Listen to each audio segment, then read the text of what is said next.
¿Quieres acceder a cientos de diplomados, maestrías y especialidades en medicina? Y mejor aún, hacerlo desde la comodidad de tu casa. Con Tectitude es posible. Con mi código AFMED35 obtén un 35% de descuento en lo que desees aprender. Hola a todos, mi nombre es Laura Barragán, otorrinolaringóloga de la Universidad de Sao Paulo. Bienvenidos a esta sección de tutorías medicina interna. Recuerden que si desean apoyarnos pueden suscribirse y dejar un like. Si tienen dudas, la pueden escribir en los comentarios y cuanto antes la resolveremos. No siendo más, comencemos. Hola a todos, vamos a hablar hoy del diagnóstico y el tratamiento de hipoacusia neurosensorial súbita idiopática. Mi nombre es Laura Barragán, comencemos.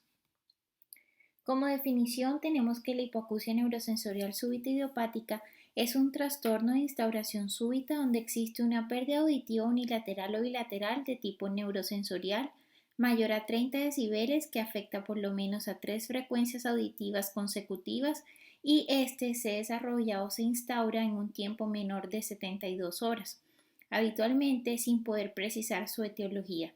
Es la denominada regla del 3, en 3 frecuencias, 3 días, 30 decibeles.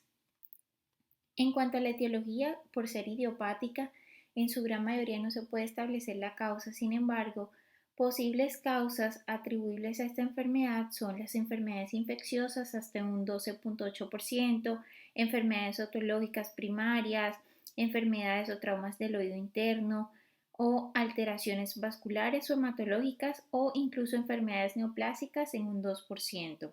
En esta tabla podemos diferenciar causas cocleares o causas retrococleares, donde la más frecuente son causas cocleares hasta en un 12%, como se mencionó anteriormente. Sin embargo, un gran porcentaje de estos pacientes nunca se establece la causa de esta pérdida neurosensorial súbita. Bueno, para el diagnóstico vamos a establecer que el cuadro clínico se caracteriza por una pérdida auditiva neurosensorial sin pródromos. Este es el síntoma fundamental, pudiendo estar asociado a otras manifestaciones como plenitud auricular o plenitud oral, acúfenos, que es el mismo tinnitus, y síntomas vestibulares como el vértigo, debiendo corroborarse mediante siempre estudios de audiometría, es decir, la manera que nosotros tenemos de documentar que efectivamente hubo una pérdida de audición es a través de la audiometría. Más adelante vamos a hablar de esto.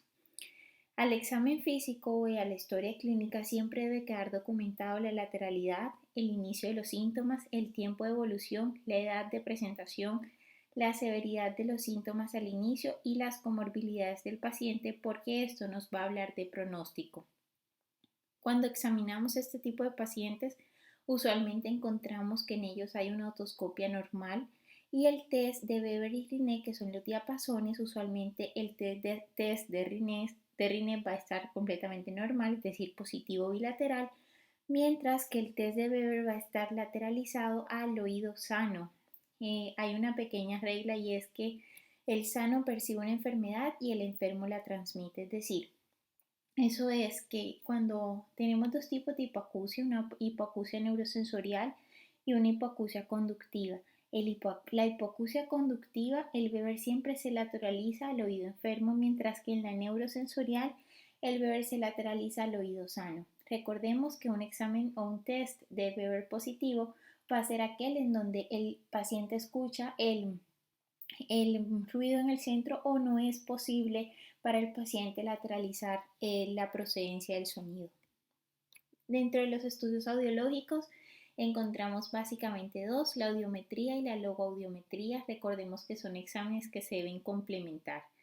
La audiometría tonal, vamos a determinar el PTA, que es el promedio tonal auditivo, y es el promedio en las frecuencias de 500, 1000, 2000 y 4000, y este debe ser mayor de 30 decibeles en la vía ósea, indicando una pérdida neurosensorial. El tratamiento, se habla de que existe una ventana terapéutica de hasta 1 o 2 semanas. Sin embargo, hay hallazgos o reportes en la literatura en donde pacientes tratados hasta 2 meses después del inicio de los síntomas presentaron una mejora. Sin embargo, siempre vamos a establecer y por eso hoy traigo a colación este tema porque lo ideal es que una vez se haga la sospecha diagnóstica, ese paciente debe ser tratado en los primeros 7 días porque como se mencionó anteriormente, aquellos pacientes que son tratados por encima de las 2 semanas, ellos presentan sí un peor pronóstico. El tratamiento son corticoides sistémicos, no conocemos muy bien por qué ellos funcionan, sin embargo se atribuye a que disminuye la inflamación y el edema en la cóclea. Estos deben instaurarse en los primeros 10 a 14 días y se espera o se considera que existe una buena respuesta al tratamiento cuando existe una disminución o digamos existe una recuperación del 50% del promedio tonal auditivo de la pérdida neurosensorial, principalmente entre los 40 y los 90 decibeles, que es aquella llamada zona efectiva del tratamiento. El esquema de tratamiento existen varios protocolos y depende mucho también de las comorbilidades del paciente. Sin embargo, estos son los 3 más mencionados. El primero es la metilprednisolona en una dosis de 16 miligramos cada 8 horas por 3 días y se continúa 4 miligramos al día durante 9 días. La dexametasona 4.5 miligramos cada 12 horas por 4 días y luego se continúa 0.75 miligramos día por 6 días. Y finalmente el que es de repente el más utilizado es la prednisona 1 miligramo kilo día por 5 días.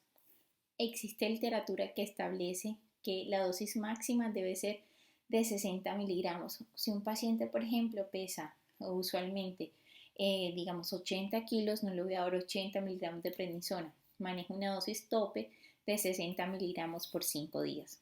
Eso es importante tenerlo en cuenta, sobre todo para evitar también los efectos indeseados. Existe una posibilidad terapéutica que son los corticoides intratimpánicos.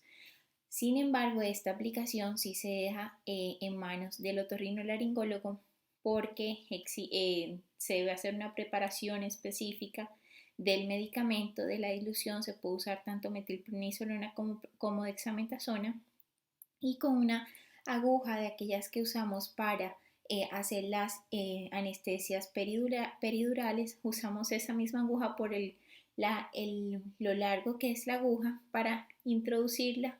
Ese líquido a nivel de la cavidad timpánica se introduce aproximadamente 0.8 centímetros cúbicos y la teoría que hay detrás de esto es que aumentaría la concentración perilinfática del medicamento y de esta manera podríamos obtener mejores resultados. En cuanto a la evidencia que hay con aciclovir y valaciclovir, es controversial porque no se ha documentado una mejoría clínica significativa. En cuanto al seguimiento de estos pacientes, siempre recordar que una vez instaura el diagnóstico debemos pedir una audiometría y a la semana, es decir, una vez el paciente finalice el tratamiento, debemos solicitar una nueva audiometría.